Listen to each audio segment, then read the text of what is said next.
Africa's electric dream, how Burkina Faso shocked the world with its first locally built EV. My people, today we have achieved what many thought impossible. Burkina Faso has built its first electric car, the ITAUA. But this is more than a vehicle. It's a declaration, a bold message to the world. Africa will rise, innovate, and lead with pride. Picture this, a small West African country that global corporations often overlook. A nation with a rich culture and proud people, but no history of car manufacturing. For decades, when we thought of cars, we thought of Detroit in America, Stuttgart in Germany, Tokyo in Japan, or Shanghai in China. When the world talked about electric cars, names like Tesla dominated the conversation. Africa was rarely mentioned. Many believed African nations lacked the factories, funding, and technical expertise to enter the high-tech electric vehicle, EV, race. But in 2025, Burkina Faso stunned the world by unveiling the ITAUA, the first electric car designed and built entirely by its own people. This isn't just another car. It's a powerful symbol of self-reliance and innovation. It proves that Africa is not destined to be a consumer of foreign technology. It can be a creator, a leader. The road to the ITAUA. How did it happen? How did Burkina Faso, without a car manufacturing legacy or deep financial reserves, achieve this? Could this single car spark a wave of innovation across Africa? And what does it mean for the rest of the world? For years, the story of EVs was written in a few powerful nations. Tesla led the charge in the United States. German giants like Volkswagen invested billions into electric models. Chinese companies like BYD became global EV leaders.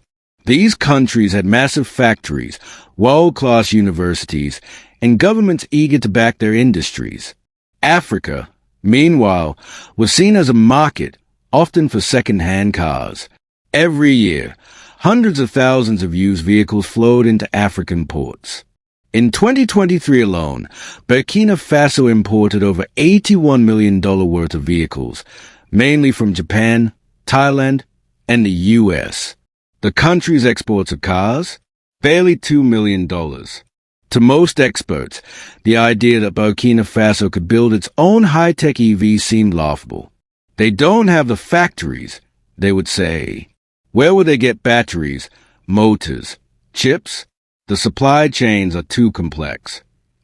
Even African countries with more industrial experience, like South Africa and Morocco, hadn't produced a fully local EV. Yet, Burkina Faso proved them wrong. A dream born at home. The ITAUA isn't the product of foreign investors or multinational corporations.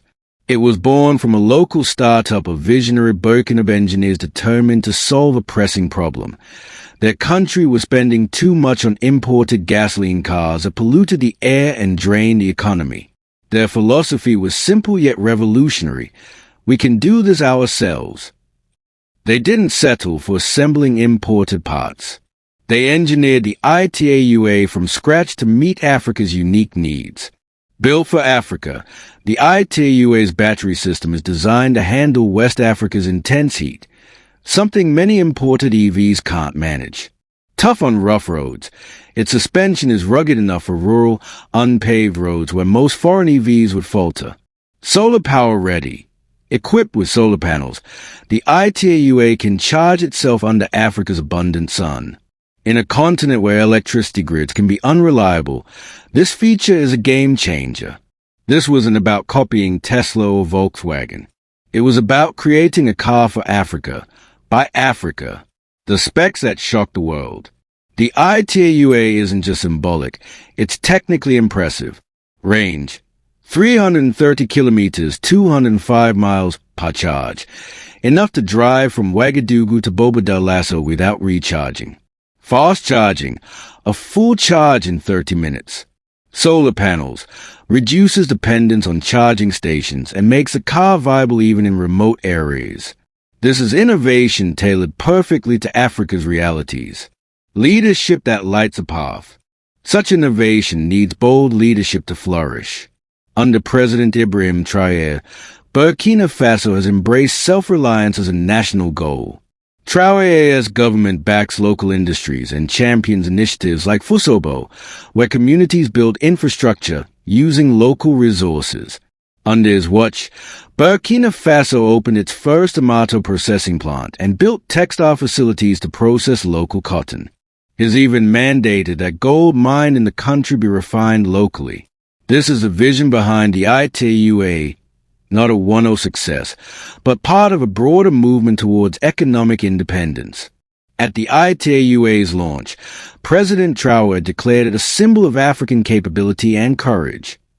Why this matters beyond Burkina Faso. The ITAUA's success has massive implications. Jobs and skills.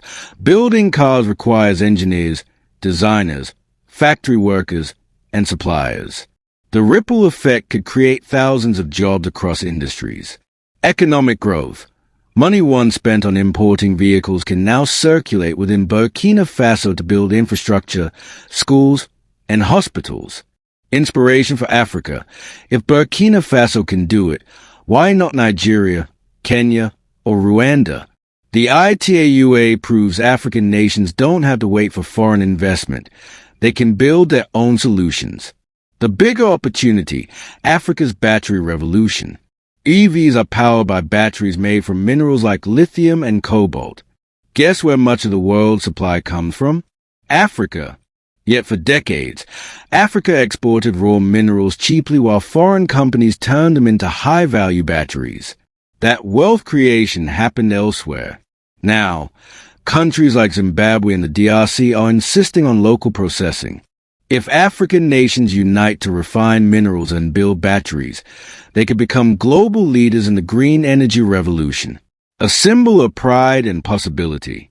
Perhaps the ITAUA's greatest achievement is what it represents for Africa's youth. It tells a young Burkinabé girl dreaming of becoming an engineer, you can build world-class technology right here at home. It's not just a car. It's a statement that Africa is ready to take charge of its destiny.